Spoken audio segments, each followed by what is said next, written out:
स्वागत है आप सभी का हमारे YouTube चैनल में। और आज हम पढ़ने वाले हैं चैप्टर 11 राइज ऑफ डिक्टेटरशिप। शुरुआत करते हैं अपने सबसे पहले क्वेश्चन के साथ। Short answer question, how did the treaty of Versailles lead to the rise of dictatorship.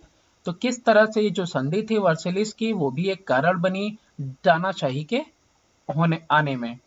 The hopes of Italy was not fulfilled by the Treaty of Versailles, which led to the rise of dictatorship. तो जो उम्मीदें थी Italy की वो पूर्ण नहीं हो पाई इस संधि के साथ, जो वर्सिलीज की संधि है, जिसकी वजह से जो है कि तानाशाही का इजाद हुआ। How did the failure of the League of Nation led to the rise of dictatorship. तो किस तरह से जो कि राष्ट्र संघ है वो विफल हो गया और इसने जन्म दिया डिक्टेटरशिप को। During the 1920 attempt were made to achieve stable peace. बहुत सारी कोशिशें की गई 1920 के समय में कि एक स्थिर शांति लाई जा सके। First was establishment of League of Nation as a forum in which nation could settle their dispute. सबसे पहला ये हुआ कि 1920 में राष्ट्र संघ का बनाया गया। ये वो मंच था जहां पे जो देश है वो आकर अपने किसी भी विवाद का जो है निस्तारण कर सकते हैं। The League's power were limited to persuasion and various level of moral and economic sanction. अब यहाँ पे ये बात समझने की है कि जो लीग यानी संघ का जो ताकत था वो एक हद तक था समझाने का, परसुएशन समझाना बुझाना मनाना, और बहुत सारे जो है कि लेवल थे, चरण थे, नैतिकता के थे, आर्थिक मंजूरी के थे। That members were free to carry out as they saw it. और अगर चाहे तो जो मेंबर्स हैं यानी नेशन मेंबर हैं वो चाहे तो माने या फिर ना माने, जैसा वो समझे। This led to the rise of dictatorship. तो इसी कारणों की वजह से जो है कि ये भी एक वजह बना डिक्टेटरशिप के जन्म के लिए। What is meant by fascism? Why did the Italian feel that they had been deceived by the Treaty of Versailles? अब ये देखो, फैसिज्म का मतलब ये होता है कि फैसिज्म का मतलब है गवर्नमेंट जो है, सरकार कौन चलाएगा, एक तानाशाह चलाएगा और वो क्या कर सकता है, कंट्रोल कर सकता है लोगों की जिंदगियों को। ठीक है, और जो लोग हैं वो डिसएग्री नहीं कर सकते हैं सरकार से, तो इसको बोलते हैं फैसिज्म। और इटालियंस ने ये क्यों महसूस किया कि उनको धोखा मिला है वर्सिलीज के संधि से, है ना, डिसीव किया गया है, उनके साथ चीट किया गया। Fascism was intensely nationalistic, anti communistic and anti democratic movement. तो देखो यहाँ पे फैसिज्म का मतलब भी समझा रहा है कि ये इंटेंशनली है क्या, नेशनलिस्टिक राष्ट्रवादी, एंटी कम्युनिस्टिक यानी कि क्या सकते हो तुम, असाम्यवादी, एंड एंटी डेमोक्रेटिक अलोकतांत्रिक आंदोलन है ये फैसिज्म। इन अदर वर्ड, दूसरे शब्दों में फैसिज्म का मतलब होता है डिक्टेटरशिप यानी तानाशाही, where the whole power of the state. देखो वही बात कह रहा है कि सारा जो पावर है स्टेट का was vested in one person alone and it was obligatory for all the countrymen to carry out his order। एक आदमी के हाथों में सारी ताकत होती है और ऑब्लिगेटरी यानी कि जरूरी है, अनिवार्य है सारे कंट्रीमैन के लिए कि उसके ऑर्डर का, उसकी आज्ञा का पालन करे। Nobody could dare to oppose or criticize his policy।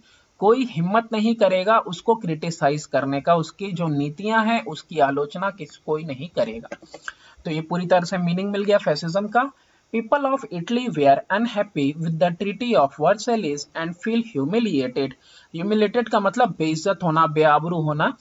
तो जो इटली के लोग थे वो नाखुश थे वर्साइलेस की संधि से और उनको लग रहा था कि हमारी बहुत बेइज्जती हुई, since they had gained nothing out of this war, क्योंकि उनको इस वॉर के से उनको कुछ, वॉर के खत्म होने पे उनको कुछ भी नहीं मिला इससे बाहर आने पे। Italy joined the allies in the first world War to gain territories of Turkey and Germany. Italy ने जो है कि मित्र राष्ट्रों को जो है ज्वाइन किया था पहले जो है कि विश्व युद्ध में, ताकि उसको कुछ इलाके मिल जाए तुर्की के और जर्मनी के।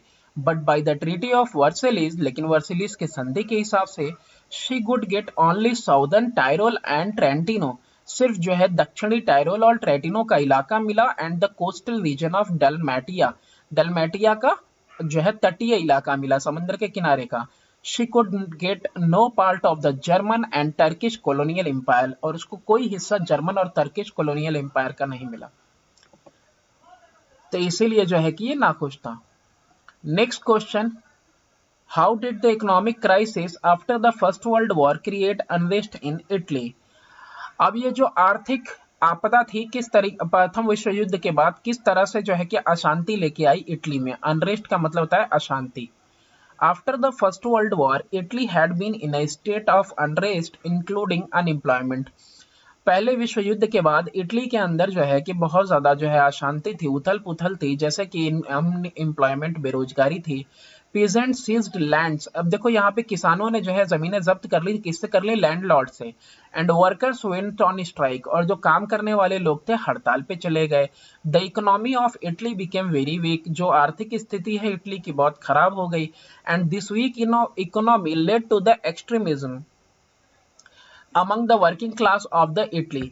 अब ये जो आपका जो कमजोर अर्थव्यवस्था है इसकी वजह से एक्सट्रीमिज्म आया। एक्सट्रीमिज्म का मतलब होता है उग्रवाद, है ना, उग्रवादी हुए, उग्र हो गए। कौन, वर्किंग क्लासेस ऑफ इटली, जो वर्किंग क्लास था इटली का वो उग्र हो गया। This condition cause the country as a whole to become politically unstable. ये जो अवस्थाएं थी इसकी वजह से देश जो है, इटली की बात कर रहा है, पूरा राजनीतिक रूप से जो है अस्थिर हो गया था। Question number 5, in what way was socialism a cause for the rise of fascism in Italy. किस तरह से जो समाजवाद था, सोशलिज्म, एक कारण बना फैसिज्म के लिए, है ना, इटली में। द सोशलिज्म यानी समाजवाद which included the anarchist. Anarchist का मतलब क्या होता है, एनार्किस्ट का मतलब अराजकता। तो जो अनार्किस्ट हैं, अराजकतावादी हैं, द कम्युनिस्ट यानी साम्यवादी हैं, एंड सोशल डेमोक्रेट्स यानी सामाजिक लोकतांत्रिक हैं, मेड द एटमॉस्फेयर, लोकतंत्र को मानने वाले democrats, made the atmosphere more poisonous by their revolutionary ideas. इन लोगों ने क्या किया ना, वातावरण को बहुत ज्यादा जहरीला कर दिया अपने क्रांतिकारी विचारों से। People were sick of such a state of affair, लोग बिल्कुल बीमार हो चुके थे ऐसे देश के मामलों से। And wanted a powerful and bold leader, और वो चाहते थे कि एक मजबूत और एक काफी निडर हमको एक नेता मिले, टू स्टैब्लिश पीस, ताकि वो शांति बनाए, एंड प्रॉस्पेरिटी, और जो है समृद्धि लेके आए, बाय एंडिंग लॉलेसनेस, यानी कि जो अराजकता है, यही कह रहा, लॉलेसनेस का मतलब जो नियम कानून सही से नहीं है, एंड इनसिक्योरिटी, और जो असुरक्षा है जो प्रचलित है देश के अंदर, prevailing in the country, and giving away for the rise of fascism in Italy, है ना। और ये जो है कि इन लोगों ने इस तरीके से जो है कि रास्ता बनाया किसके लिए, फैसिज्म के राइज होने के लिए इटली के अंदर। State to underlying principle of the fascism. Fascism का मतलब कह रहा है कि दो इसके सिद्धांत बताने हैं। Fascism was the supporter of one party and one leader. Fascism का मतलब है कि सपोर्ट करना एक पार्टी एक लीडर को। Fascism was against the individual, एक अकेले व्यक्ति के बिल्कुल खिलाफ है, ये अगेंस्ट है। It prefer the state to the individual, ये प्रेफर करता है कि स्टेट एक खुद एक इंडिविजुअल अकेला है, because it gets all the right from the state, क्योंकि फैसिज्म में जो है कि सारा अधिकार उसको कहां से मिलता है, अधिकार मिलते हैं स्टेट से। What did Mussolini do to solve the problem of unemployment? बेरोजगारी को खत्म करने के लिए मसोलिनी ने क्या किया? A number of measures were undertaken to reduce unemployment. बहुत सारे इसने तरीके अपनाए ताकि बेरोजगारी को कम किया जा सके। All factories and mills were nationalized to improve the lot of worker. अब देखो सारा का सारा जो फैक्ट्री वगैरह है, जितने भी मिल वगैरह हैं, उनको राष्ट्रीयकरण कर दिया गया ताकि जो वर्कर्स हैं, काम करने वाले हैं, उनका उद्धार हो सके। वेरियस सिंडिकेट, सिंडिकेट का मतलब होता है संघ, व्यवसाय संघ, were establish to improve relation between the capitalist and worker. बहुत सारे व्यवसाय संघ बनाए गए ताकि जो है रिश्तों को बेहतर किया जा सके पूंजीवादियों के बीच में और काम करने वालों के बीच में। Mussolini started an impressive public work program which included the building of road, bridges, canal, railway, school, hospital। तो मसोलिनी ने बहुत ही ज्यादा जो है कि प्रभावित करने वाला काम शुरू किया, पब्लिक यानी कि लोगों के लिए इसने काम शुरू किया। और उसमें प्रोग्राम में क्या किया, रोड बनवाए, सड़कें बनवाई, पुल बनवाया, कैनाल वगैरह बनवाए, नहरें बनवाई, और रेलवे वगैरह, स्कूल, हॉस्पिटल बनवाए। Give any two positive result of fascism in Italy. तो ये पॉजिटिव रिजल्ट की बात कर रहा है कि कुछ अच्छा रिजल्ट जो है फेसिज्म से क्या हुआ। A number of measures were undertaken to reduce unemployment. कई सारे पैमानों पे कोशिश की गई कि बेरोजगारी को कम किया जा सके। Factories and mills were nationalized to improve the lot of worker. यहाँ पे भी वही बात है कि जो फैक्ट्री और मिल है उसका राष्ट्रीयकरण किया गया ताकि जो है कि काम करने वालों की स्थिति को और बेहतर किया जा सके, उनका उद्धार हो। Elaborate provision for education were made to eradicate illiteracy, यानी कि ढेर सारे जो है प्रावधान दिए गए पढ़ाई लिखाई के लिए, एजुकेशन शिक्षा के लिए, ताकि जो है अज्ञानता या फिर कह सकते हो अशिक्षा मिट सके, इरेडिकेट हो सके, खत्म हो सके। Military training was made compulsory. अब ये जो मिलिट्री वाला ट्रेनिंग है ना, इसको कंपल्सरी कर दिया गया, यानी जरूरी अनिवार्य हो गया। Effort were made to enhance the naval power. अब ये जो पैदल वाली सेना है, इसको जो है एनहेंस करने के लिए, इसको और मजबूत करने के लिए, of Italy to match it with the naval power of France and Germany, ताकि वो जो है ना हमारा जो थल सेना है वो ये बिल्कुल जो है कि कंपटीशन में हो, बिल्कुल मैच कर सके, उस लेवल का हो जैसा कि फ्रांस और जर्मनी में है। तो इसके लिए कोशिश की गई। Why did Germans feel humiliated bye the treaty of Versailles. अब ये जो जर्मन है इनको क्यों बेआबरू महसूस हुई, बेइज्जती महसूस हुई संधि से वर्सेलिस के। The treaty of Versailles that was concluded with the Germany, ये जुड़ा हुआ था भाई, कंक्लूड हुआ था जर्मनी के साथ ही, was unjust and very severe, ये बहुत ही ज्यादा गंभीर था और बहुत ही ज्यादा अनजस्ट यानी अन्याय था। She was force to cede large chunk of her territory to France, Belgium, Poland and Denmark. उसको फोर्स किया गया, जबरदस्ती की गई कि तुम सौंप दो, सीड मतलब सौंप देना, लार्ज चंक्स का मतलब होता है टुकड़ा, अपने जो है टेरिटरी यानी कि जमीन का हिस्सा, फ्रांस को, बेल्जियम को, पोलैंड को और डेनमार्क को। In fact her overseas possessions and colonies were divided among the power. अब ये जो बाहर का फॉरेन पे जो उसने कब्जा करके रखा था, कॉलोनियल रूल करके रखा था, वो भी जो है कि डिवाइड कर लिया गया पावर्स के, पावर जो थे उसने अपने में डिवाइड कर लिया, जो यानी रेस्ट ऑफ द कंट्रीज थी। Germany was crippled military, Germany was crippled military as her arm was fixed at 1 lakh। इसकी जो मिलिट्री है ना, इसको पंगु बना दिया, अपंग बना दिया गया। क्रिपल्ड का मतलब होता है क्योंकि इसकी आर्मी फिक्स कर दी गई कि 1 लाख से ज्यादा नहीं रखनी है तुमको। Thus the injustice done to Germany, यानी ये जो अन्याय हुआ, ultimately led to the second world war। तो इसकी वजह से फिर जो है कि ये एक वजह बनती है दूसरे विश्व युद्ध की। Why was the economic burden of Germany greater than that of the other countries? जो आर्थिक बर्डन है, बोझ है जर्मनी का, वो ज्यादा है दूसरी कंट्रियों से। As a result of harsh terrain, terrain का मतलब होता है क्षेत्र, है ना, हार्श का मतलब होता है कठोर, बहुत ही कठोर जो क्षेत्र, harsh terrain to the treaty of Versailles, यानी कि इसने बहुत सारी जमीनें खो दी थी इसकी संधि में। Germany had to suffer in agriculture production, तो ये जो आया कृषि में जो है कि उत्पादन नहीं हो पाया, कॉलोनीज भी सफर हुई, है ना, वो सब भी छिन गई, फॉरेन इन्वेस्टमेंट भी चला गया, ट्रेड कॉन्ट्रैक्ट वगैरह सब कुछ, व्यापार के साथ जो संधि हुई थी, समझौता होता, वो सब चला गया। The foreign countries raised tariff against German goods, जो विदेशी देश थे उसने जो है कि टैरिफ बढ़ा दिया, टैरिफ को इंक्रीज कर दिया, raise tariff against German goods, German वाले जो भी सामान थे, वस्तुएं थे, उसके खिलाफ। The number of unemployed people increase, इसलिए बेरोजगार लोगों की भी संख्या बढ़ गई। In what way was the failure of Weimar Republic responsible for the introduction of Nazism? अब किस तरह से ये जो वीमार रिपब्लिक है ना, ये विफल हो जाता है और ये जिम्मेदार होता है नाजिज्म के आने के लिए, नाजिज्म के इंट्रोडक्शन के लिए। At Weimar there were 21 ministries.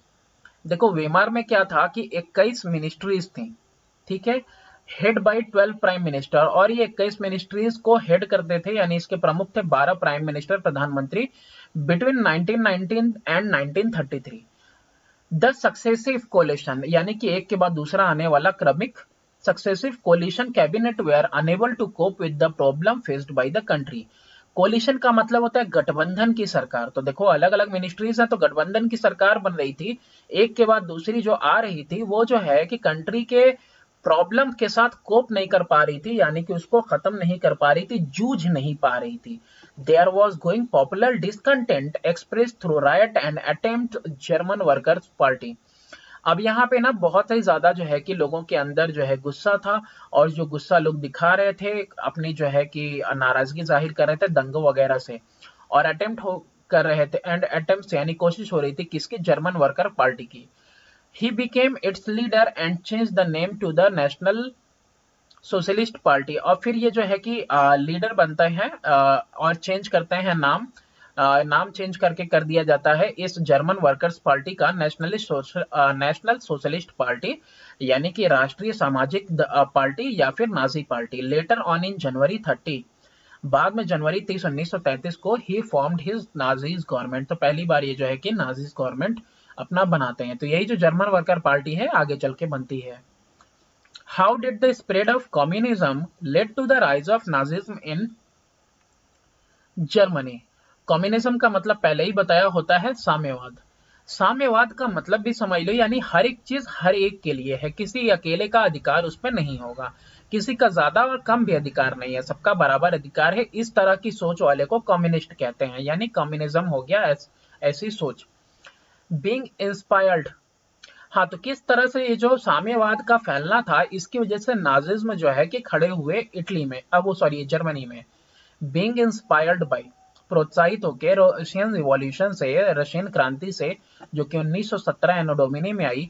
The communist यानी जो साम्यवादी थे जर्मनी के, tried to bring about a revolution in Germany, ये कोशिश की है कि एक क्रांति लेके आए जर्मनी के अंदर। Hitler feared that Germany would become a slave of Russia if communism spread there.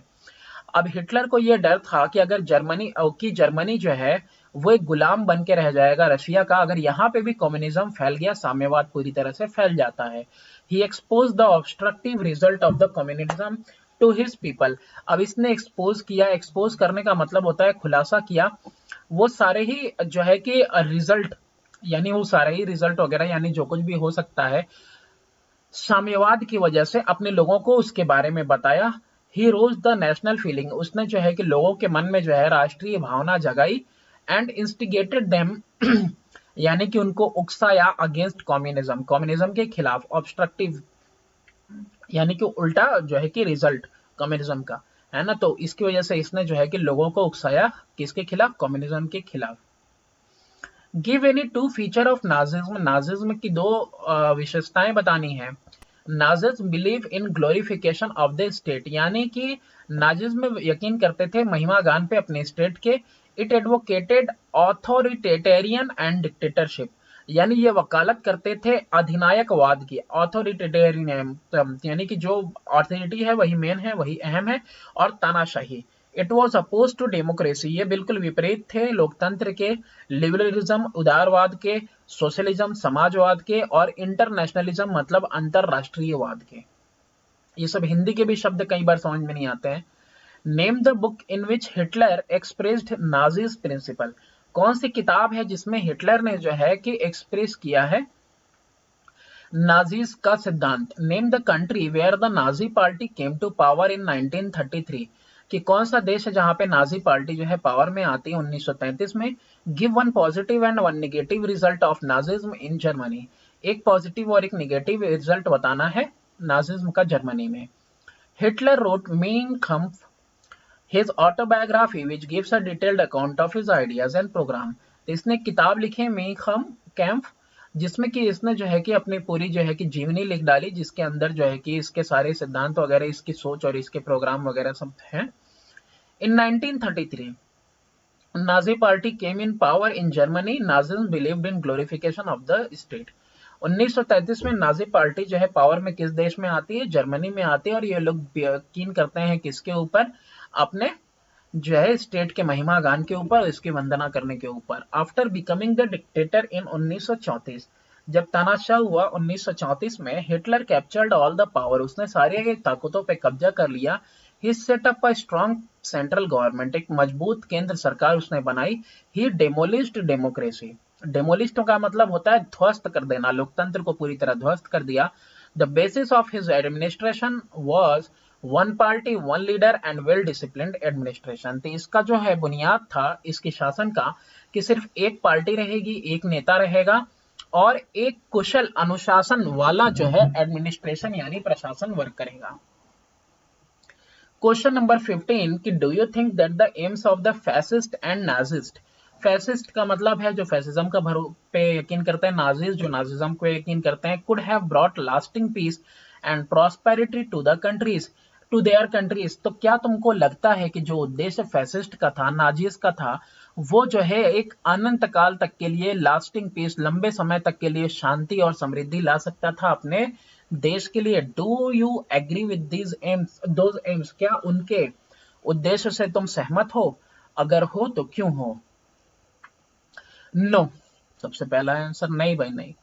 Because the aims of the fascist and Nazis are as follows, क्योंकि उनका एम देखो था क्या, to have faith in totalitarian rule, यानी कि उनका जो यकीन था वो किस पे था?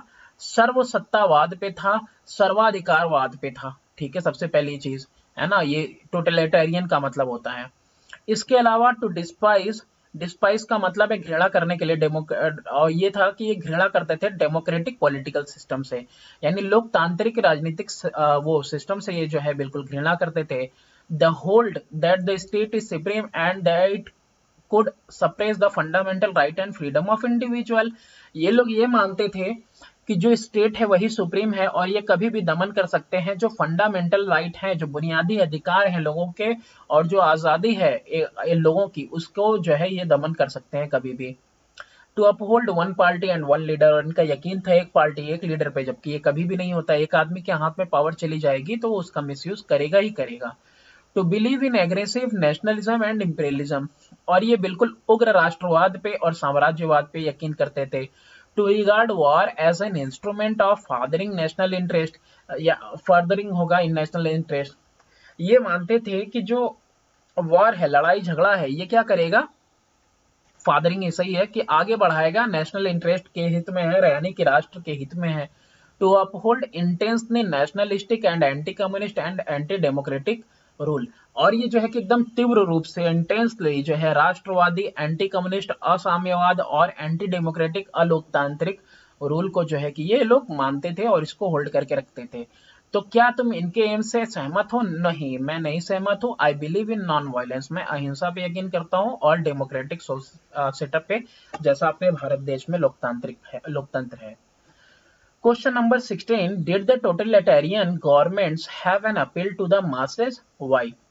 टोटलिटेरियन गवर्नमेंट का मतलब होता है सर्वसत्तावाद, सर्वाधिकारवाद, है ना। तो इस तरह की जो सरकार होती है, क्या ये अपील करती है मासेस को?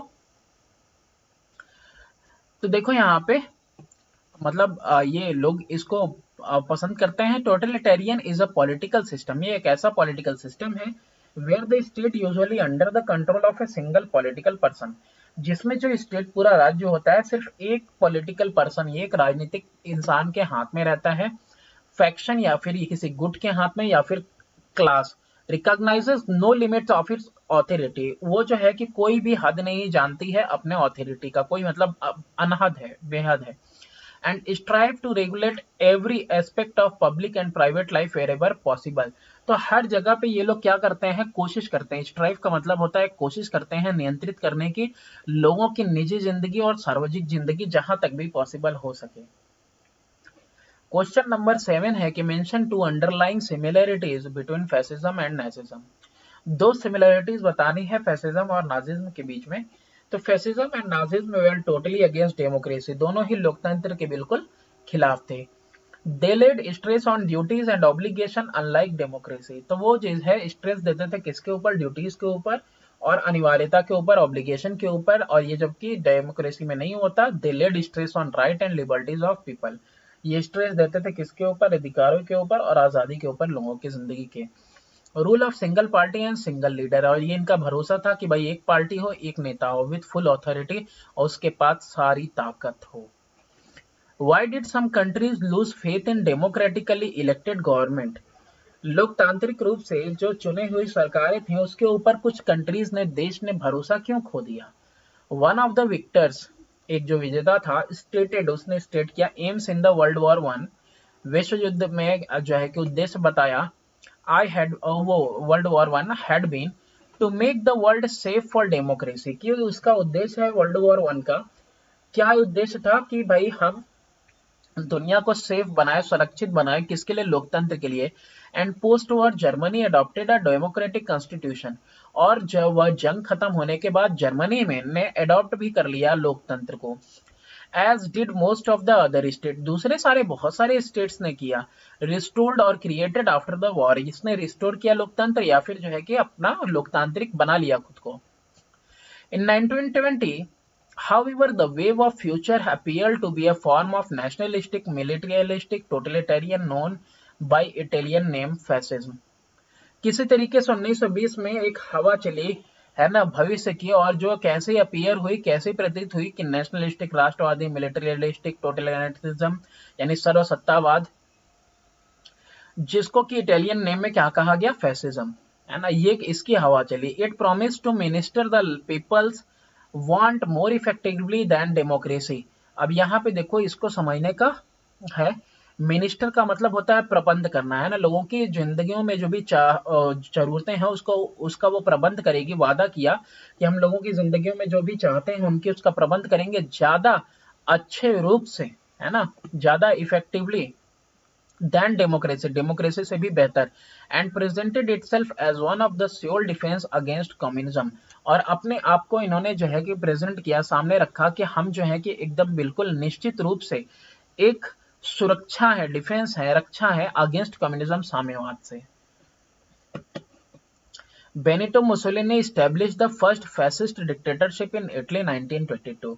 तो ये बेनिटो मुसोलिनी है, इसी ने जो है कि सबसे पहली बार इस्टेब्लिश किया फैसिस्ट डिक्टेटरशिप, फैसिस्ट या तानाशाही, इटली में 1922 में। नेक्स्ट क्वेश्चन है structured question, with reference to the rise of dictatorship in Europe. जो राइज हुआ, जो जन्म हुआ डिक्टेटरशिप, तानाशाही का यूरोप में फर्स्ट वर्ल्ड वॉर के बाद। एक्सप्लेन द फॉलोइंग, एक्सप्लेन करना है। How did class conflict led to the rise of dictatorship that emerged in Italy and Germany after the First World War, कि किस तरह से जो वर्ग हैं उनका आपस में कॉन्फ्लिक्ट यानी टकराव हुआ, जिसकी वजह से जो है डिक्टेटरशिप उजागर हुआ, है ना, जो कि जैसा कि इमर्ज हुआ इटली में और जर्मनी में पहले विश्व युद्ध के बाद। The post first world war period witnessed crisis in the economy. जो पहला विश्व युद्ध है वो गवाही देता है किस बात की, कि आपदा आई, किसमें? आर्थिक रूप से आपदा आई। द वर्कर वे आर एजिटेटिंग, यानी कि आंदोलन कर रहे थे जो काम करने वाले हैं, फॉर हायर वेजेस, की हमको ज्यादा तनख्वाह मिले, and better condition of work, और काम करने के लिए अच्छा जो है कि कंडीशन मिलना चाहिए, वेंटिलेशन वगैरह से लेके सब कुछ जो भी कुछ है। It seemed as if Italy was heading toward a communist revolution, victory belongs to worker। अगर इटली जो है कि अगर एक साम्यवाद क्रांति की तरफ बढ़ेगा तो विक्ट्री यानी जो वर्कर्स है उनकी जीत हो जाएगी। The industrialist viewed the growing strength of labour union with alarm। अब ये जो इंडस्ट्रियलिस्ट थे, पूंजीवादी थे, जिन्होंने इंडस्ट्री वगैरह खोली थी, ये लोग देख रहे थे कि जो लेबर यूनियन है यानी कि जो मजदूर संघ है, इनका जो ताकत बढ़ रहा है, ये बहुत ही चिंता का विषय है। Thus financial support for fascism came largely from the moneyed class. तो जो पूंजीवादी थे, पैसे वाले लोग थे, तो उन्होंने क्या किया कि वित्तीय रूप से सहायता की फैसिज्म को, है ना। Who wanted to suppress the workers, जो लोग दमन करना चाह रहे थे वर्कर्स का, उनको इन लोगों ने पैसा देके मदद किया। इन other word class conflict between the worker and industrialist. अब इसकी वजह से हुआ क्या? टकराव हुआ, किसके बीच में? मजदूरों के बीच में और इंडस्ट्रियलिस्ट पूंजीवादियों के बीच में, जिसकी वजह से फैसिज्म को रास्ता मिला, फैसिज्म का विकास हुआ, which led to the outbreak of second world war, जिसकी वजह से जो है कि वजह बना सेकेंड वर्ल्ड वॉर का भी। How did the decline of democracy help in the rise of dictatorship in Italy and Germany. किस तरीके से लोकतंत्र का जो है डिक्लाइन होना, खत्म होना मदद किया डिक्टेटरशिप, तानाशाही के उभरने में इटली और जर्मनी में। द पोस्ट वॉर, वॉर के खत्म होने के बाद डेमोक्रेटिक गवर्नमेंट वेयर वीक, जो लोकतांत्रिक सरकारें थी इनके यहाँ वो बहुत कमजोर थी, and as such could not respond properly to the needs and aspiration of the people, और वो जो है ना जवाबदेह नहीं हो पाई, सही तरीके से जो है लोगों की जरूरतें और एस्पिरेशन यानी कि उनकी तमन्नाओं के ऊपर वो काम नहीं कर पाई। In Germany the constituent assembly, जो संवैधानिक सरकार थी, सभा थी, which met at Weimar, Weimar में 1919 को यहाँ पे जो मिलते हैं, मीटिंग रखते हैं, establish the liberal democratic government, इन्होंने एक उदारवादी लोकतांत्रिक सरकार बनाई। But from the very beginning, लेकिन शुरुआत से Germany was faced with unstable government, लेकिन जर्मनी को हमेशा सामना करना पड़ रहा था कि इसका अस्थिर सरकार का। द पीपल, जो लोग थे, therefore they are looking for a strong government, तो लोग इसलिए तलाश में थे कि यार एक मजबूत सरकार बनाए, आए with a firmer economic programme, जिसके पास एक मजबूत आर्थिक जो है प्रोग्राम हो। Fascism was a sworn enemy of liberalism, जो फैसिज्म है ना, वॉज अ स्वॉर्न एनिमी यानी कसम खाया हुआ एनिमी था। किसका एनिमी था? लिबरलिज्म का, उदारवाद का, लोकतंत्र का, और पर्सनल लिबर्टी यानी कि आजादी का, है ना। स्वॉर्न एनिमी मतलब पैदाइश से एकदम बिल्कुल कट्टर कह सकते हो दुश्मन था। हिटलर टू ओपाइंड, हिटलर का खुद का ओपिनियन था, है ना, मत था, दैट इंटरेस्ट एंड राइट यानी कि हित और अधिकार ऑफ द इंडिविजुअल यानी लोगों का, were subordinate to the interest of the state, यानी कि स्टेट जो है राज्य के बाद ही है ना, सब ऑर्डिनेट, लोगों का जो अपना कुछ भी अधिकार है, अपना कुछ भी हित है, वो सब मातहत है, नीचे है, किसके? स्टेट के इंटरेस्ट के नीचे। In other word, state had the right to interfere in all aspect of life of people and to use force to discipline them, यानी कि अगर राज्य चाहे, स्टेट चाहे, तो उसका अधिकार है कि वो कहीं भी दखल अंदाजी कर सकता है, इंटरफेयर कर सकता है सारे हिस्सों में जिंदगी के, और ताकि लोगों को अनुशासनहीन बनाया जा सके। Although the legislature continued to exist in Italy, जो विधान था, है ना, परिषद था, वो जो है कंटिन्यू रहता है इटली में, yet in the agents of power of law making belong to the Duce, लेकिन उसके बावजूद भी जो पावर ऑफ था कानून बनाने का, वो किसके हाथ में था? ड्यूस के हाथ में था, यानी ड्यूस का मतलब होता है लीडर, नेता। Further the fascist ruler did not allow other than their own party to operate in the country, तो जो फैसिस्ट रूलर थे, जो राज कर रहे थे, वो किसी और पार्टी को अलाउ ही नहीं करते थे कि वो ऑपरेट करे देश के अंदर। What was the reason for the failure of League of Nation? अब ये जो राष्ट्र संघ है ना, ये क्यों फेल कर गया? After the first world war, जब पहला विश्व युद्ध खत्म हुआ, League of Nation was established, राष्ट्र संघ को बनाया गया, to maintain peace in the world and to prevent war, ताकि जो है दुनिया में शांति कायम की जा सके और जंग रोकी जा सके। But it proved weak and failed to achieve its aim, लेकिन ये जो है कि बिल्कुल कमजोर साबित हुआ और विफल हो गया अपने उद्देश्य को पाने में। It failed to check the rise of dictatorship, ये जो है कि बिल्कुल भी नहीं देख पाया, ना चेक कर पाया, ना कंट्रोल कर पाया कि कैसे तानाशाही जो है कि उभर रही है।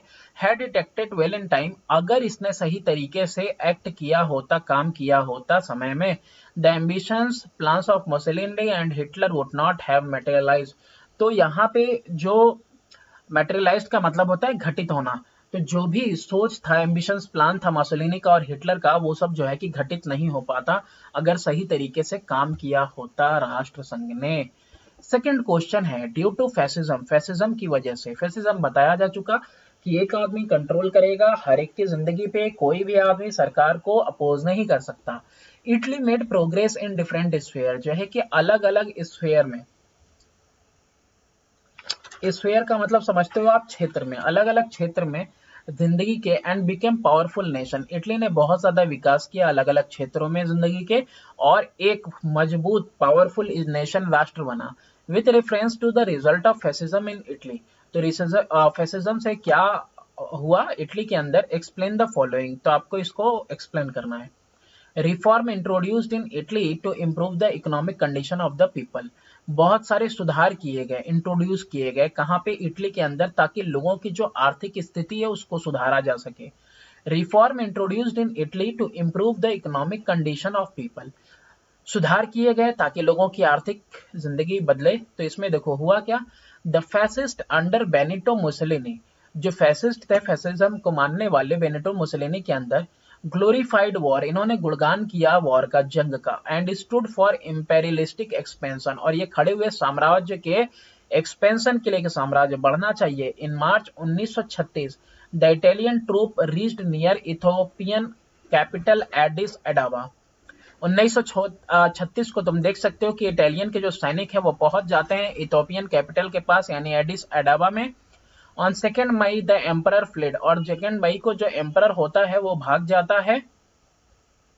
The country and the capital fell to the Italian troop, जो इटली के जो सैनिक हैं उनके हाथों में जो है कैपिटल फेल कर जाता है, देश इनके हाथों में चला जाता है। Thus Mussolini considered imperialism as the eternal law of life. अब इससे मेसोलिनी क्या कह रहा है? कह रहा है कि जो साम्राज्यवाद है ये एक इटर्नल यानी अनंत हमेशा रहने वाला लॉ है ना, कानून है जिंदगी का। ही turned Albania into a protectorate of Italy, इसने जो है कि अल्बानिया को, प्रोटेक्टोरेट का मतलब होता है संरक्षित राज्य, यानी कि मेरे संरक्षण में, इटली के संरक्षण में अल्बानिया को संरक्षित राज्य कर दिया। Further he entered into commercial and diplomatic treaties with France and Russia to strengthen the power of Italy, और इसके बाद ये कहां चला जाता है? कॉमर्शियल वाणिज्य और डिप्लोमेटिक संधियों का इसने साइन की, किसके साथ? फ्रांस और रशिया के साथ, ताकि ये जो है कि इटली के ताकत को और मजबूत कर सके। 10 Mussolini wanted to increase the prestige, ये प्रतिष्ठा को बढ़ाना चाहता था। एंड ग्लोरी, ग्लोरी का मतलब होता है महिमा को, ऑफ इटली, इटली के महिमा को, इन इंटरनेशनल स्फेयर यानी अंतरराष्ट्रीय क्षेत्र में। And to make her a powerful country, और इटली को जो है कि एक मजबूत कंट्री बनाना चाहता था। बी वाला है aggressive foreign policy under Mussolini. Aggressive मतलब होता है उग्र, फॉरेन पॉलिसी मसोलिनी के अंडर में। Italy foreign policy under Benito Mussolini had to be robust to show the world how powerful Italy was under his leadership. तो Italy का जो foreign policy था यानी कि बाहर का नीति था, विदेश नीति था, बेनिटो मुसोलिनी के अंदर में उसको रोबस्ट होना था यानी मजबूत होना चाहिए था, ताकि वो दिखा सके पूरी की पूरी दुनिया को कि इटली कितना ताकतवर है उसके नेतृत्व में, लीडरशिप में। As leader of Italy, Italy का नेता होते हुए Mussolini wanted to reestablish the greatness of Roman empire, जो रोमन एम्पायर का जो ग्रेटनेस था उसको वो चाहता था कि फिर से हम इस्टेब्लिश करें। Mussolini believed that conquered foreign territory was the sign of great nation and a great power, hence the rationale behind the invasion of Abyssinia. अब यहाँ पे देखो कह रहा है, ये मान क्या रहा है? कह रहा है कि मसलिनी बिलीव कर रहा है, वो ये मान रहा है कि अगर हम बाहर का, विदेश का जो है कि टेरिटरी, अगर जमीनों को कब्जा करते हैं तो ये एक निशानी है ग्रेट नेशन का यानी एक मजबूत राष्ट्र का, है ना, महान राष्ट्र का, और जो है कि महान पावर का। और इसीलिए ने इसी मूल कारण की वजह से, इसी आर्गुमेंट की वजह से, ये आर्गुमेंट क्यों दिया? क्योंकि इसने क्या किया था? इन्वेजन किया था ना एबिसिनिया में ट्रूप्स भेज के। Mussolini had grievances shared by many Italians after the Treaty of Versailles was announced. तो मेसोलिनी के पास बहुत सारे ग्रीवेंसेस थे, ग्रीवेंसेस का मतलब होता है शिकायतें थी जो कि शेयर की गई थी बहुत सारे इटालियंस के द्वारा। जब संधि हुई थी वर्सेलिस की तो उसका ऐलान किया गया। मसोलिनी मेड इट क्लियर, मसोलिनी ने बिल्कुल क्लियर कर दिया कि वेयर हिज फॉरेन पॉलिसी वो टेक इटली की, इसका जो फॉरेन पॉलिसी है, नीति है, वो इटली को आगे लेके जाएगा। माई ऑब्जेक्टिव इज सिंपल, मेरा जो उद्देश्य है वो काफी सिंपल है। I want to make Italy great, मैं इटली को महान बनाना चाहता हूँ। रिस्पेक्टेड एंड फियर्ड, रिस्पेक्टेड बनाना चाहता हूँ और फियर्ड बनाना चाहता हूँ। Mussolini tried to keep on good terms with France, Mussolini जो है चाहता था कि अच्छे टर्म बना सके फ्रांस और ब्रिटेन के साथ। इन जून 1933, 1933 में जून में ही इनवाइटेड रिप्रेजेंटेटिव, प्रतिनिधियों को बुलाया from France, Germany and Britain to a meeting in Rome, ताकि ये एक जो है कि मीटिंग कर सके रोम में। दे साइंड द 4 पैक्ट, इन्होंने 4 पैक्ट, 4 पावर पैक्ट साइन किया। दिस अकॉर्डिंग टू मुसोलिनी, एक मुसोलिनी के हिसाब से ये एक निशानी थी of growing power of Italy, Italy के बढ़ते हुए ताकत की, है ना। Italy had these countries come to Rome, की जैसे कि ये एक निशानी है ना कि भाई जो है कि ये सारे देश जो है कि इटली के अंदर आए, रोम में। Italian did not have to go to venue out, यानी कि इटालियंस को खुद कहीं बाहर नहीं जाना पड़ा। दूसरे विदेशी कंट्रीज के प्रतिनिधि खुद हमारे यहाँ आ रहे हैं, यूरोप के बाहर नहीं गए। Mussolini so he claimed was providing Europe with leadership, तो मसोलिनी ने इसीलिए जो है कि क्लेम किया कि हाँ भाई हम क्या कर रहे हैं, हम यूरोप को जो है कि उसका नेतृत्व दे रहे हैं, यानी कि इटली जो है कि नेतृत्व कर रहा है पूरे यूरोप का। Negative impact of fascism in Italy, अब देखो इसका दुष्प्रभाव क्या था, निगेटिव इम्पैक्ट क्या था। द पीपल हैड टू पे a huge price under fascism, बहुत बड़ी कीमत चुकानी पड़ी फैसिज्म के अंदर रहते हुए। They had to sacrifice their political freedom, इनको कुर्बानी देनी पड़ी, बलिदान देना पड़ा अपनी राजनीतिक आजादी का। Many restriction were imposed upon the press and newspaper, बहुत सारी बंदिशें लगाई गई प्रेस के ऊपर और अखबारों के ऊपर। Secondly, with a view to make Italy all powerful, Italy को पूरी तरह मजबूत करने के लिए, पावरफुल बनाने के लिए, Mussolini pursued an aggressive, powerful and bold foreign policy which ultimately paved the way for second world war. Mussolini ने अपनाया एक एग्रेसिव, उग्र, ताकतवर और बोल्ड जो है कि फॉरेन पॉलिसी यानी कि विदेश नीति अपनाई, जिसकी वजह से जो है कि वो रास्ता दिया किसके लिए, दूसरे विश्व युद्ध के लिए। तो ये सब नेगेटिव इम्पैक्ट था। In the post world war one, यानी कि पहले विश्व युद्ध के बाद, है ना, scenario, Italy and Germany experience the rise of dictatorship, Italy और जर्मनी ने क्या अनुभव किया कि भाई डिक्टेटरशिप वहां पे उजागर हुआ, तानाशाही आई। In this context explain three circumstances that led to the rise of fascism, सबसे पहली चीज है कोई तीन ऐसे सर्कमस्टांसेस यानी कि परेशानी जिसकी वजह से जो है फैसिज्म राइज किया। पहला है डिससेटिस्फैक्शन विद पीस ट्रीटी, जो शांति संधि हुई थी उससे असंतुष्टि। Italy had fought world war one on the side of the allies, अपने राष्ट्र दोस्तों के साथ उसने वर्ल्ड वॉर वन लड़ा। But it came but when it came to dividing the spoils of war, spoils of war का मतलब होता है जंग के बाद जो सामान होता है, लूट का माल, उसके बात कर रहा है कि जो बचा वॉर के बाद जो लूट में मिला, उसको जब डिवाइड करने की बात आई, हर एलाइज इग्नोर्ड हर क्लेम्स, तो उसके जो मित्र राष्ट्र है ना, उसने जो है कि उसके दावों को जो है, क्लेम्स को, जो दावों को क्या कर दिया, नजरअंदाज कर दिया। Nothing of value was added to her territories, मतलब उसके जो है कि ना कुछ भी जो है कि टेरिटरीज के वैल्यू में कुछ भी उसको ऐड करके नहीं दिया गया, किसी कीमत का कुछ नहीं दिया गया, मतलब कुछ भी कीमती नहीं मिला। Economic condition in Italy after the war were very bad, अभी जो आर्थिक स्थिति थी ना इटली में वर्ल्ड वॉर वन के बाद, वो बहुत बुरी हो गई थी। They had to face war डेप्ट, बहुत सारा जो है कि कर्ज चढ़ गया था और बजट डिफिसिट यानी कि बजट घाटा हो रहा था।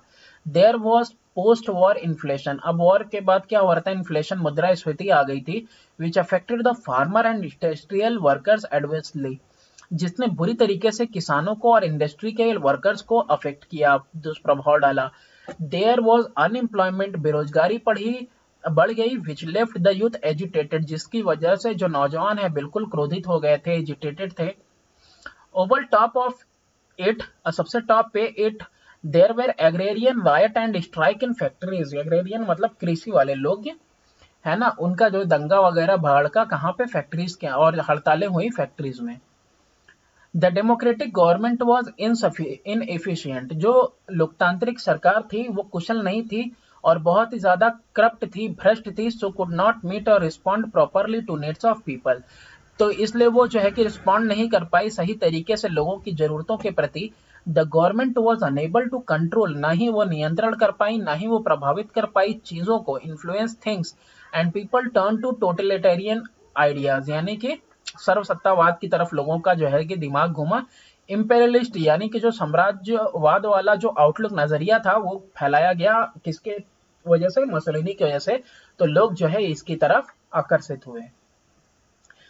Any three domestic policies of Hitler, तो डोमेस्टिक पॉलिसीज, घरेलू नीतियां बतानी है हिटलर की। पहला है violence and rain of terror, यानी हिंसा, है ना, और डर।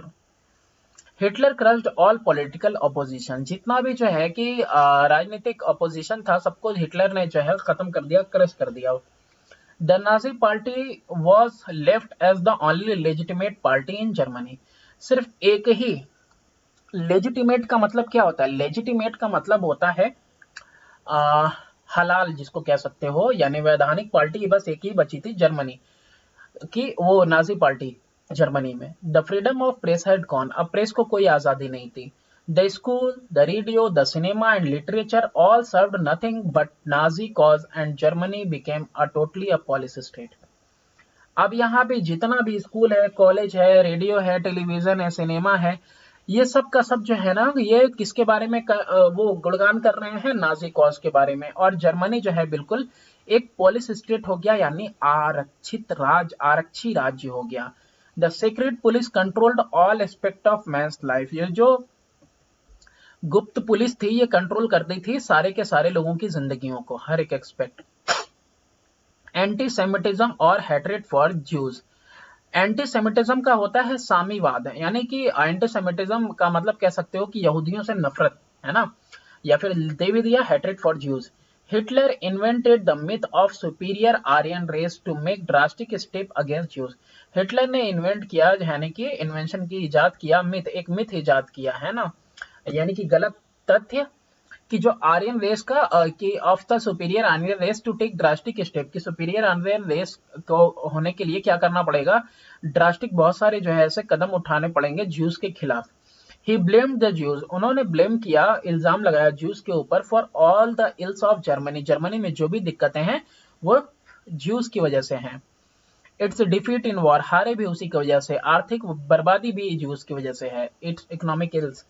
अकॉर्डिंग टू हिम, इसके हिसाब से Germany could never become strong, Germany कभी मजबूत नहीं बन सकता है, unless the Jews were eliminated, जब तक कि ज्यूज यानी यहूदियों को खत्म न किया जाए।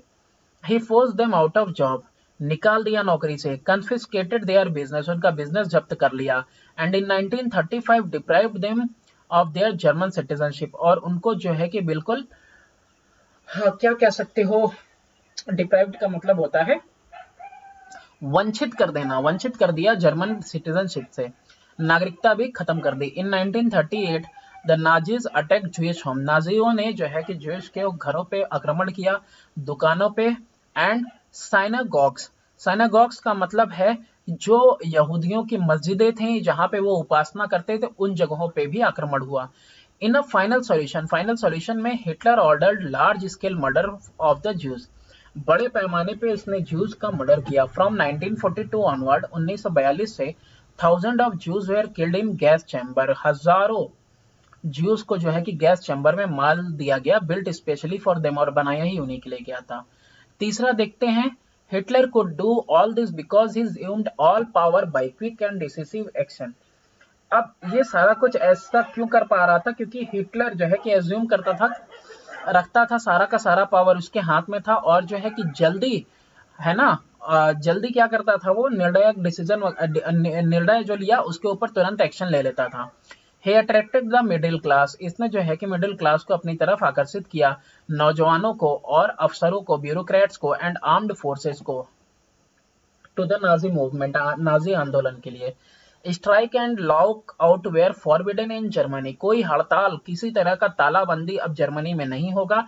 No money was allowed to be taken out of Germany, Germany के बाहर कोई पैसा नहीं जाना चाहिए। And the problem of foreign डेप्ट वॉज सॉल्व्ड, और फॉरेन यानी कि बाहर का जो कर्ज है उसका प्रॉब्लम जो है अब खत्म कर दिया गया। Big industries were brought under state control, बड़ी बड़ी जो इंडस्ट्रीज थी उनको जो है राज्य के, यानी राष्ट्र के कह सकते हो कि नियंत्रण में लाया गया। Wages and prices of all commodities were fixed, जो वेजेस हैं यानी कि जो पगार है और जो कीमतें हैं सारे कमोडिटीज मतलब चीजों की, उसको फिक्स कर दी गई। जो Germany were taught to make great sacrifices for greater Germany, यानी जो जर्मन्स थे, यानी जर्मनी के जो लोग थे उनको सिखाया गया कि भाई आपको बड़ा बलिदान देना पड़ेगा एक महान जर्मनी के लिए। How were the foreign policy of Hitler responsible for the outbreak of Second World War?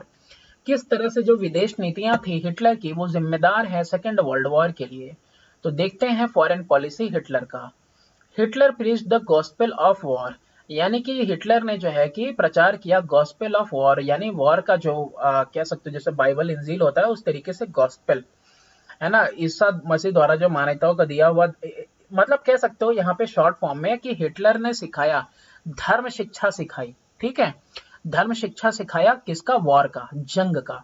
He who does not wish to fight has not the right to exist in the world, है ना। और ये gospel का मतलब ये भी होता है कि वो धर्म शिक्षा जो कि ईसा मसीह के द्वारा दी गई हो।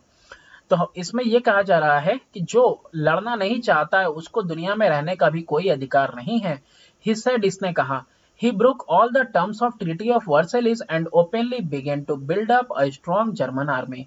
उसने संधि को जो है फाड़ के समझ लो फेंक दिया एकदम, और एक मजबूत जर्मन आर्मी बनाना शुरू कर दिया। More than 2 million soldier equipped, 2 million से भी ज्यादा सोल्जर्स को इसने जो है इक्विप किया लेटेस्ट वेपन, यानी कि उनको जो है बाधित किया, उनको दिया हथियार बंद किया उनको, है ना, 2 मिलियन से ज्यादा सोल्जर्स को।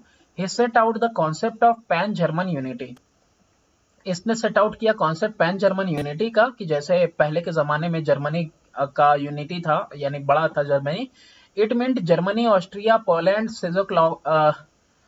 Czechoslovakia and a few other territories in Eastern Europe should become one unified state। तो इसने जो है कि कॉन्सेप्ट ये पैन जर्मन यूनिटी का, कि मतलब ये जो बाकी जो देश है जर्मनी, ऑस्ट्रेलिया, पोलैंड और जेकोस्लोवाकिया, ये और कुछ दूसरे भी टेरिटरीज, हिस्से भी, है ना, ईस्टर्न यूरोप के, वो सब क्या होने चाहिए, एक स्टेट बनने चाहिए, यूनिफाइड स्टेट बनने चाहिए।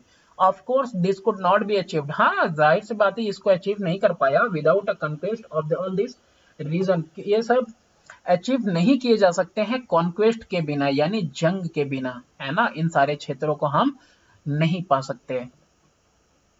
He joined Italy and Japan in the alliance known as Berlin Rome Tokyo Axis। अब इसने जो है ना इटली और जापान को जो है कि अलायंस में जो है कि यानी कि इसके साथ जो है कि अपने आप को जोड़ लिया, जिसको कहते हैं बर्लिन रोम टोक्यो एक्सेस। ही ऑक्युपाइड ऑस्ट्रिया, इसने ऑस्ट्रिया पे कब्जा किया। प्रोक्लेम्ड, ऐलान किया, अ यूनियन ऑन 13 मार्च 1938, कि अब ये संघ हो गया है 13 मार्च 1938 से। ही इन्वेंटेड सच फ्रेजेस, इसने एक फ्रेज जो है कि इन्वेंट किया, इजाद किया, लेवेंसेडम यानी कि living space and encirclement to cover act of aggression. Aggression, encirclement का मतलब होता है घेरा, है ना, लिविंग स्पेस के लिए, जीने के लिए क्या कह रहे हैं, इंसर्कलमेंट यानी कि एक घेरा। अपना जो उग्र नीति था, उग्र हरकत थी, उसको कवर करने के लिए इसने इस फ्रेजेस को यूज किया। ही conquered one country after another, एक के बाद दूसरा कंट्री इसने जो है कि जीता। डेनमार्क, नॉर्वे, लग्जमबर्ग, बेल्जियम और सुडेटनलैंड। हिटलर का जो एक्ट था एग्रेशन का, वो क्या था, his attack on Poland in 1939 led finally to a declaration of war by Britain, और जिसकी वजह से जो है कि फाइनली ब्रिटेन के साथ इसका वॉर हो गया, and France, Britain and for France जो है कि साथ आए अगेंस्ट जर्मनी, जर्मनी के खिलाफ। With reference to Nazism, Nazism के संदर्भ में, answer the following question, what were the aims of Nazism, Nazism का क्या एम था। तो देखो यहाँ पे उद्देश्य क्या है नाजिज्म का, टू एक्सल्ट नेशनलिज्म। एक्सल्ट का मतलब होता है उन्नत करना, राष्ट्रवाद को आगे बढ़ाना, ऊंचा करना। To advocate the rule by great leader from a single party, ये वकालत करते थे किसकी, कि भैया एक ग्रेट लीडर होना चाहिए, वही रूल करना चाहिए सिंगल पार्टी से। टू डिस्पाइज इंटरनेशनलिज्म, अंतरराष्ट्रीयवाद का डिस्पाइज करना, ठीक है, डिस्पाइज का मतलब होता है घृणा करना, पीस से, शांति से, और डेमोक्रेसी, ठीक है, ये सबसे घृणा करना, भाई लोकतंत्र वगैरह कुछ नहीं। टू यूज फोर्स एंड ब्रूटेलिटी, बल का प्रयोग करो, और ब्रूटेलिटी यानी निर्दयता का, है ना। टू एक्सटोल वॉर, एक्सटोल का मतलब होता है प्रशंसा करते थे ये वॉर की, जंग की। To hold, to uphold the racial supremacy of German and to have hatred for the Jews, कि रेशियल यानी जातीय रूप से देखो तो जो जर्मन्स हैं वो ज्यादा बेहतर हैं, और नफरत ज्यूज के लिए, ये लोग सिखाते थे। How did Hitler establish a totalitarian state in Germany, किस तरह से जो है कि सर्वसत्तावाद वाली जो है कि स्टेट यानी कि स्टेट बनाया, राज्य बनाया जर्मनी के अंदर हिटलर ने। इसने जो है कि कैसे स्टेब्लिश किया, तो Hitler had no faith in parliamentary system of government, संसदीय तरह के सरकार पे इसका कोई भरोसा नहीं था। ही देयरफॉर इरेडिकेटेड मतलब खत्म कर दिया सारा ऑल दोज एलिमेंट, सारे वो तत्व which offered opposition to his authority, उसकी ऑथोरिटी को जो भी मुखालिफ था, विरोध प्रकट कर रहा था, उन सबको इसने सारे एलिमेंट को, तत्वों को इरेडिकेट मतलब खत्म कर दिया। He concentrated all power into his hand, सारा ताकत अपने हाथों में ले लिया। सप्रेस्ड ऑल ऑपोजिशन, दमन कर दिया सारे के सारे विरोधियों का। एंड प्रोपगेटेड प्रचार किया आइडियोलॉजी ऑफ नाजिज्म, यानी उस सोच का जो नाजिज्म वाली सोच है। He change the federal government into a unitary government, federal government को इसने जो है चेंज कर दिया किसके अंदर, यूनिटरी गवर्नमेंट के अंदर। फेडरल गवर्नमेंट क्या होती है, फेडरल गवर्नमेंट का नाम आपने बहुत सुना होगा, है ना। यहाँ पे फेडरल गवर्नमेंट में होता क्या है ना कि पावर जो है कि डिवाइडेड रहती है, तो फेडरल गवर्नमेंट को खत्म कर दिया इसने और प्रोत्साहन दिया किसको, यूनिटरी गवर्नमेंट, यानी एक गवर्नमेंट, यानी कि वही सर्वशक्तिमान होगी। फेडरल गवर्नमेंट अपने यहाँ है, मतलब समझो जैसे कि केंद्र सरकार दिल्ली में है और राज्य सरकार हमारी यूपी में भी है, तो हमारी जो यूपी की राज्य सरकार है वो अपना पावर रखती है, साथ ही साथ केंद्र सरकार के पास भी अपना पावर है, यूपी के ऊपर भी है उसके पास पावर। लेकिन यूनिटरी वाले में होता क्या है, सिर्फ और सिर्फ किसके हाथ में पावर रहेगी, सिर्फ एक के पास। Hitler himself became the governor of Prussia, Prussia का गवर्नर बना। ऑल प्रोविंशियल लेजिस्लेचर, जितने भी प्रांतीय विधानसभाएं थी उसको डिसॉल्व कर दिया इसने 1934 में। And the sovereign power of the central government, और सबसे जो सर्व शक्तिमान यानी कि सबसे ज्यादा पावर जो है किसके पास रहेगा, सिर्फ और सिर्फ केंद्र सरकार के पास रहेगा, उसको स्टेब्लिश किया गया। हिटलर मेड ऑल अटेम्प्ट, इसने सारी कोशिशें की to finish all political parties, कि सारी राजनीतिक पार्टियों को खत्म किया जा सके। And to establish the authority of the Nazi party, और ऑथोरिटी यानी नाजी पार्टी का जो अधिकार है, आधिकारिक रूप, उसको जो है कि इसने स्टैब्लिश करने की सारी कोशिश की। Various political parties were abolished, बहुत सारी जो है राजनीतिक पार्टीज को खत्म किया गया, बैन कर दिया गया। Ban was imposed on press public speeches, है ना, बैन थोप दिया गया किसके ऊपर, प्रेस पब्लिक स्पीचेस, लोगों के भाषण के ऊपर और जो आर्टिकल वगैरह लिखते हैं उन पे। Even the member of Nazi party who challenged Hitler authority were severely dealt with, अब देखो भैया जो मेंबर है नाजी पार्टी के भी और जो हिटलर के अथॉरिटी को उसके होने पे जो है शक करते हैं, उनको भी जो है कि बहुत बुरी स्थिति से गुजरना पड़ रहा था। सीक्रेट पुलिस जिसका नाम था Gestapo kept a check on the activities, ये लोगों की गतिविधियों पे जो है नजर रखता था जो नागरिक गतिविधि करते हैं। दो सस्पेक्टेड, जिनके ऊपर भी शंका होती थी डिसलॉयल्टी, नाफरमानी की, है ना, यानी कि जो वफादार नहीं है टू द स्टेट, स्टेट के लिए, वेयर अरेस्टेड और एग्जीक्यूटेड विदाउट ट्रायल, या फिर उनको जो है खत्म कर दिया जाता था, एग्जीक्यूट कर दिया जाता था बिना ट्रायल के। State two similarities between the causes that led to the rise of fascism and Nazism, दो सिमिलरिटीज बताने हैं उन कारणों के बीच में जिसकी वजह से फैसिज्म और नाजिज्म आया। तो बहुत सारे हैं, क्योंकि इनकी आइडियोलॉजीज यानी इनकी सोच ही मिलती जुलती थी, क्योंकि इनका सोच था किसके ऊपर, टोटलिटेरियन रूल के ऊपर, सर्वसत्तावाद के ऊपर, डिस्पाइस, घृणा करना डेमोक्रेटिक पॉलिटिकल सिस्टम से, to hold that state supreme है और वो दमन कर सकता है लोगों की बुनियादी फंडामेंटल अधिकारों का भी और लोगों की आजादी का, एक पार्टी एक लीडर होना, और एग्रेसिव नेशनलिज्म, उग्र राष्ट्रवाद पे भरोसा करना और साम्राज्यवाद पे, कि जंग ही जो है कि एक इंस्ट्रूमेंट है ताकि हम जो है कि आगे बढ़ा सके अपने राष्ट्र हित को।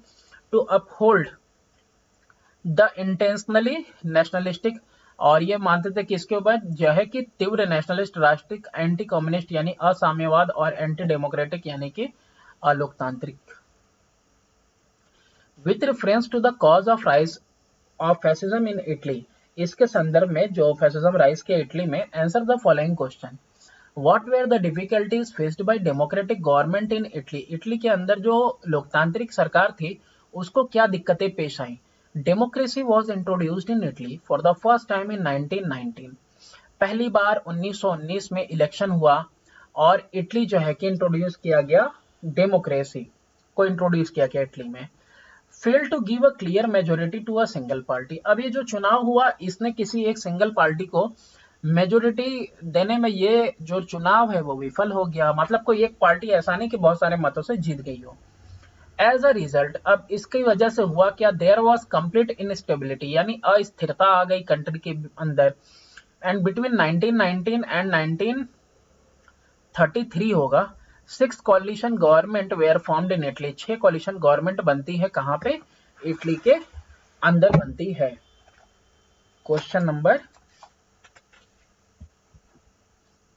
6 है ये, एक minute, just a moment. Question number 6 में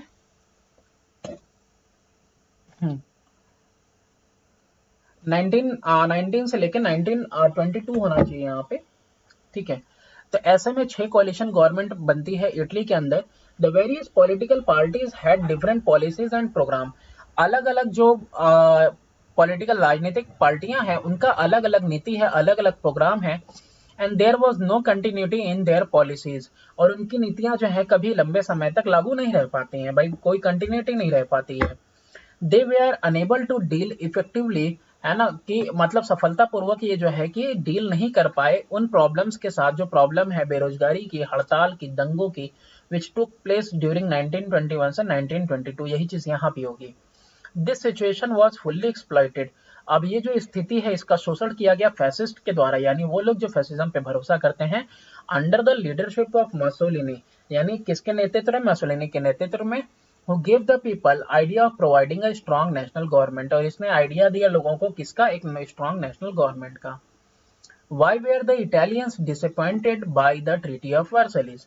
जो इटली के लोग थे नाखुश क्यों है इस संधि से, वर्सिलिस की संधि से। Italy joint the allies in the first world war, अपने राष्ट्र दोस्तों के साथ ये मिलके जंग करता है, to gain territories of Turkey and Germany की, ताकि टर्की और जर्मनी का कुछ क्षेत्र इसको मिल जाए। But the treaty of Versailles, जो संधि हुई ट्रीटी ऑफ वर्सिलिस की, she could get only southern Tyrol and Trentino, इसको सिर्फ जो है कि दक्षिण हिस्सा टायरोल और ट्रेटिनो का मिलता है, and the coastal region of Dalmatia, और डेलमेटिया का कोस्टल रीजन मिलता है। तो she could get no part of the German and Turkish colonial empire, तो इसको जर्मनी और टर्किश का कॉलोनियल एम्पायर का कोई भी हिस्सा नहीं मिलता है, जिसकी वजह से इनके अंदर क्या थी, डिसअपॉइंटमेंट, यानी कि ये नाखुश थे। How did the communist create condition conducive for the growth of fascism in, जो है कि for the growth of fascism in Italy. तो देखो यहाँ पे कंड्यूसिव का मतलब होता है अनुकूल। तो किस तरह से जो कम्युनिस्ट थे यानी साम्यवादी थे, उन्होंने जो है कि एक अच्छी अनुकूल स्थिति बनाई, किसके लिए, फैसिज्म के बढ़ावे के लिए, बढ़ने के लिए। Inspired by the Russian revolution, Russian क्रांति से ये लोग जो है इंस्पायर होके, communist inflamed the atmosphere, inflamed का मतलब भड़काया वातावरण को, विथ रिवॉल्यूशनरी आइडियाज, क्रांति भरे जो है कि सोच से।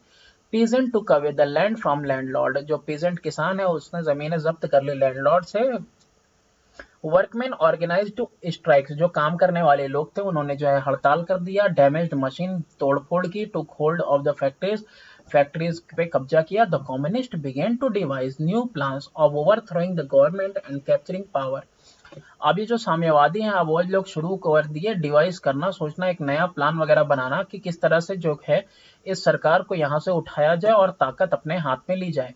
People wanted a powerful leadership, लोग क्या चाहते थे, एक मजबूत नेतृत्व चाहते थे जो स्टेब्लिश कर सके, बना सके पीस, है ना, यानी शांति और समृद्धि ला सके, बाय एंडिंग लॉलेसनेस, ये जो अराजकता फैला हुआ है उसको हटा सके, और इनसिक्योरिटी, असुरक्षा जो इटली के अंदर प्रचलित है वो खत्म की जा सके। The industrialist viewed the growing strength of labour union with alarm and provided financial support to fascism.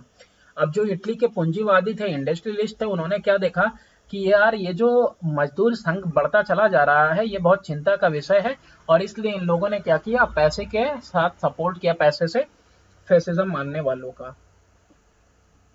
Describe the factor responsible for the Nazi movement in Germany under the following head, तो वो सारे घटक बताने हैं जो जिम्मेदार है Nazi movement के लिए जर्मनी में, इन हेड्स के अंदर।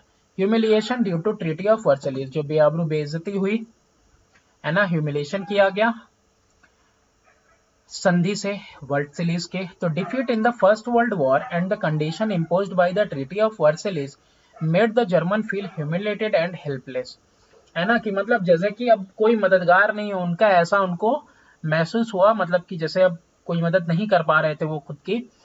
तो जो डिफीट हुआ वर्ल्ड वॉर के बाद, तो जो कंडीशन उसके ऊपर इम्पोज किया गया, किसके ऊपर, जर्मनी के ऊपर थोप दिया गया, है ना, संधि की वजह से, तो जर्मन ने बहुत बेइज्जती महसूस की और हेल्पलेस महसूस किया। German took down upon the Weimar Republic, उन्होंने जो है कि लुक डाउन, उन्होंने देखा किसकी तरफ, वेमार रिपब्लिक के तरफ, which had signed such a disgraceful treat थी, जिसने कि ऐसा एकदम बेइज्जती वाला जो है कि संधि साइन करवाया था, है ना। Germany was force to cede large chunk of her cede होगा, cede SED, cede large chunk of her territory to France, Belgium, Poland and Denmark. यानी इस संधि में यही था कि जर्मनी क्या करेगा, अपना बहुत बड़ा टुकड़ा जो है किसको दे देगा, फ्रांस को, बेल्जियम को, पोलैंड और डेनमार्क को। उसका जो ओवरसीज पोजीशन यानी कॉलोनीज वगैरह है वो सब जो है कि डिवाइड कर दी जाएंगी, एलाइज यानी जो राष्ट्र मिलकर लड़े हैं उनके बीच में, अमंग देमसेल्फ, वो अपने में बंटवारा कर लेंगे। Germany was force to pay heavy reparation to the tune of $33 billion and the total strength of Germany army was fixed at 1 lakh. Germany को जो है कि फोर्स किया गया कि भाई तुम पैसा दोगे, कितना दोगे, $33 बिलियन जो है कि दोगे, और जो तुम्हारा जो टोटल वो स्ट्रेंथ होगा आर्मी का 1 लाख से ज्यादा नहीं होगा। जो टर्म है इस ट्रीटी के वो greatly resented by Germans, Germans ने के अंदर बिल्कुल नाखुशी नाराजगी पैदा हुई इसकी वजह से, who eagerly looked for an opportunity to avenge the same, जो कि बिल्कुल उत्सुक रूप से देख रहे थे कोई मौका कि ताकि बदला लिया जा सके। This sentiment were exploited by Hitler, और ये जो भावनाएं थी बदला लेने की, इसका शोषण किया गया हिटलर के द्वारा। ही ओपनली इनकरेज द जर्मन, इसने जर्मन्स को इनकरेज किया, प्रोत्साहित किया, टू कंसाइन यानी सुपुर्द कर दो अपने आप को, वो हाँ consign the treaty of Versailles, सुपुर्द कर दो इस संधि को, इनटू वेस्ट पेपर बास्केट यानी कि डस्टबिन में डालो इस टुकड़े को, to rebuild the empire of Germany, साम्राज्य को हम फिर से खड़ा करेंगे, and to recapture the lost colonies, जो भी कॉलोनीज हमसे खोई हैं हम सब वापस लाएंगे। ग्रोइंग फियर ऑफ कम्युनिज्म, साम्यवाद का जो है खतरा। तो after the Bolshevik revolution in Russia, जो बोल्शेविक क्रांति आई थी रशिया में, the communist influence in Germany increase considerably, तो भाई अच्छा खासा जो है कि इंक्रीज हुआ साम्यवाद का प्रभाव जर्मनी के अंदर। The communist organized themselves effectively and succeeded in capturing a number of seat in Reichstag। अब रेक्सटैग में क्या हुआ कि ये जो साम्यवादी थे वो जो है कि बहुत ही कुशल पूर्वक जीत गए, सक्सीड कर गए, किसमें, सीटों पर कब्जा करने में, रेक्सटैग में। तो Hitler warned the people that the communist of Germany would become the servant of their Russian master and would follow the dictate of the communist. अब कहना ये था हिटलर का कि अरे ये जो साम्यवादी सरकार को तुम जगह दे रहे हो, इन लोगों को जो जिता रहे हो, तो ये साम्यवाद आया है रशिया से, ये लोग बात करेंगे रशिया वालों से और तुम पपेट बन के रह जाओगे रशिया के, है ना, गुलाम हो जाओगे ही। देयरफॉर, इसलिए ट्राइड टू परसुएड, उनको राजी किया, the people in Germany, Germany के लोगों को, कि that Nazism alone could check the growing influence of communism, कि नाजिज्म जो है अकेले ही इसको खत्म कर सकता है जो प्रभाव बढ़ रहा है साम्यवाद का। Personality of Hitler, Hitler possessed a very influential, बहुत प्रभावकारी और चार्मिंग पर्सनैलिटी थी इसकी। He was a first rate orator, एक नंबर का वक्ता था, यानी बात करने वाला, है ना, बहुत बढ़िया भाषण देता था। ही वॉज अ रिसोर्सफुल पर्सन, एक टायरलेस वर्कर था, एंड एन एबल ऑर्गेनाइजर, बहुत अच्छे तरीकों से चीजों को संगठित करता था लोगों को। His speeches were very effective, बहुत प्रभावकारी जो है कि इसकी बातें थी, and had a great logic in them, और लॉजिक भी होता था, ऐसा ही नहीं कुछ भी जो है कि हवा में उड़ा के बोल दिया, है ना। Naturally the people began to home a blind faith in him, अब लोगों ने घर बना लिया था इसके, वो लोग ने बसा लिया था, मतलब एकदम ब्लाइंड फेथ यानी कि अंधविश्वास, एकदम अंधा विश्वास कर लिया था इसके ऊपर। And started regarding him as a great leader, कि हाँ भाई ये महान नेता है।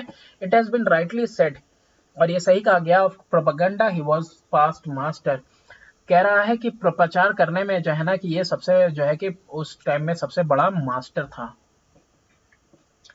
पिक्चर स्टडी है, identify the leader in the picture, कि इस पिक्चर में कौन से ये नेता दिख रहे हैं आपको बताना है ना। और give two example to state the leader followed an expansionist policy, दो एग्जांपल बताने हैं इस नेता की कि जिसने अनुसरण किया किसका, कि भाई एक्सपेंशनिस्ट पॉलिसी का, मतलब कह सकते हो बढ़ाने वाली नीति। The leader in the picture, जो लीडर है इनका नाम है बेनेटो मुसोलिनी, ये लीडर है फैसिस्ट पार्टी के, इटली के, है ना, और बाद में ये इटली के डिक्टेटर यानी तानाशाह बने। He occupied the island of Rhodes, Rhodes का आइलैंड जो है कि इन्होंने कब्जा किया, Dodecanese and the city of Fiume. He also forcibly captured Abyssinia in 1936, ये वो भेज के। तो यही एक्सपेनिस्ट पॉलिसी का मतलब ही यही होता है कि यानी कब्जा करना और क्षेत्रों को आगे बढ़ाना। When this led to outrage, outrage का मतलब उल्लंघन हुआ in the League of Nations, he withdrew Italy membership from the league। अब देखो भैया कितना गुंडागर्दी है कि राष्ट्र संघ जो बना उसका उल्लंघन कर रहा है, उल्लंघन कर रहा है तो ऐसा नहीं कि हम उसी में रहेंगे, लोगों से माफी मांगेंगे, अपनी सदस्यता ही वापस ले ली। कहां से? लीग से, कि हम तुम्हारा हिस्सा ही नहीं है। State three factor that led to the rise of fascism। Discontent after treaty of Versailles, ये हम लोगों ने देख लिया कि इटली ने जो है कि अपने दोस्त राष्ट्रों के साथ मिलकर जो है कि जंग लड़ी, लेकिन उसको जो है कि कोई हिस्सा नहीं मिला था। इकोनॉमिक क्राइसिस की इटली के पास बहुत ही ज्यादा जो है कि दिक्कत परेशानी आई, बहुत ही ज्यादा आर्थिक रूप से कमजोर हो गया था जंग के बाद, है ना। बहुत ज्यादा बेरोजगारी वगैरह आई थी और ज्यादातर जो है कि सोल्जर्स के अंडर में। इसकी वजह से पॉलिटिकल इंस्टेबिलिटी, अच्छा, शॉर्टेज ऑफ फूड भी हो गया था। पॉलिटिकल इंस्टेबिलिटी, राजनीतिक रूप से अस्थिरता आ गई थी, है ना। डेमोक्रेसी जो इंट्रोड्यूस किया गया था इटली में पहली बार 1919 में, तो इलेक्शन जो है किसी को मेजोरिटी नहीं दे पाया, यानी कोई नहीं जीता, तो बार कई बार 6 गठबंधन की सरकार बनी। देखो वो सन को सही कर लेना, 1919 से 1912 नहीं, 19 से 1922 तक का है। इटली ने 6 वो गठबंधन की सरकार देखी, और जो गठबंधन की सरकार थी जो है कि वो टुकड़ों में थी, है ना, और पॉलिसी मेकिंग एंड एग्जीक्यूशन में जो है कि सही तरीके से काम नहीं कर पाई थी। तो ये जो गठबंधन की सरकार थी वो जो है कि जूझ नहीं पाई बेरोजगारी से, हड़ताल से, दंगों से इस वक्त में, और इसकी वजह से ये जो वक्त था इसका शोषण किया गया फैसिस्ट के द्वारा, यानी मुसोलिनी के द्वारा, जिसने जो है कि वादा किया कि हम एक स्ट्रॉन्ग डिसिसिव नेशनल जो है कि गवर्नमेंट हम लोग बनाएंगे। डिसिसिव का मतलब होता है निर्णायक, है ना, राष्ट्रीय सरकार बनाएंगे। State Ford similarities between Nazism और फैसिज्म, ये पहले ही देख चुके हैं हम लोग, दोनों टोटलिटेरियन रूल पे देखते हैं, दोनों ही जो है फंडामेंटल राइट और फ्रीडम को जो है कि खत्म कर देते हैं, मतलब नहीं मानते हैं, एक पार्टी एक लीडर मानते हैं। ये सब जो है कि चाहते हैं उग्र राष्ट्रवाद और साम्राज्यवाद की जंग ही एक जो है कि तरीका है कि हम अपने राष्ट्र हितों को आगे बढ़ाएं, है ना। दोनों ही जो है कि अल्ट्रा नेशनलिस्टिक है, एंटी कम्युनिस्ट और एंटी डेमोक्रेटिक चाहते हैं। तो this is the end of this chapter. Thanks for watching, do subscribe and share. और जरा भी अच्छा लगे, अगर आपको मदद मिले क्वेश्चन आंसर करने में, रिवीजन करने में, तो प्लीज आप इसको ज्यादा से ज्यादा शेयर करो। देखो कई जगह पे हमने ज्यादा इंफॉर्मेशन आपको दी है, आप चाहो तो अपने हिसाब से उस इंफॉर्मेशन को कम कर सकते हो। आखिर आपको कितना क्वेश्चन आंसर लिखना है ना, जितने नंबर का पूछेगा आपको उतने ही पॉइंट बताने हैं और उतना ही नंबर के हिसाब से 3 लाइन 4 लाइन या 6 लाइन लिखनी है। तो यहाँ पे आपको एक ब्रीफ नॉलेज मिलता है, एक अच्छा खासा नॉलेज मिलता है क्वेश्चन आंसर में। ये मत समझो कि लेंदी है, तुम टोटल कॉपी ना करो, लेकिन समझो और समझ के उसमें जो भी आप एलिमिनेट कर सकते हो एलिमिनेट करके लिखो। Thank you.